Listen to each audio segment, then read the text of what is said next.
এই কমিশনাররা একজন আপত্তি করে না জাতীয় লীগকে নিবন্ধন দেওয়া যাবে না। আমি শুধু এখন নিবন্ধনের কথা বলবো না, এখন আমি বিচার চাইবো। জাতীয় লীগ নামে একটা সংগঠনকে এই কমিশনাররা মিটিং কইরা সিদ্ধান্ত নিয়েছিল নিবন্ধন দেবে এবং তারা ডিক্লারেশন দিয়েছিল। সেই ডিক্লারেশন দেওয়ার পরে বিভিন্ন টিভি চ্যানেলে নিউজ হয়েছে এটা একটা ভুয়া সংগঠন এবং শ্রমিক লীগের অফিসে জাতীয় লীগের অফিস হিসেবে দেখাইছে সেটা অস্থায়ী।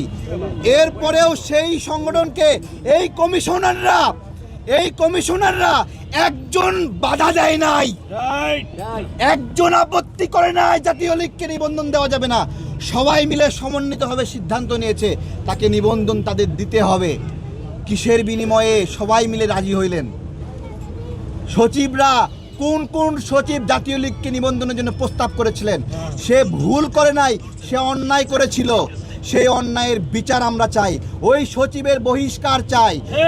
ওই কমিশনার যে জাতীয় লীগকে নিবন্ধনের জন্য মতামত দিয়েছে, যারা চুপ করে দেখেছে, তাদেরকেও আমরা অপসারণ চাই।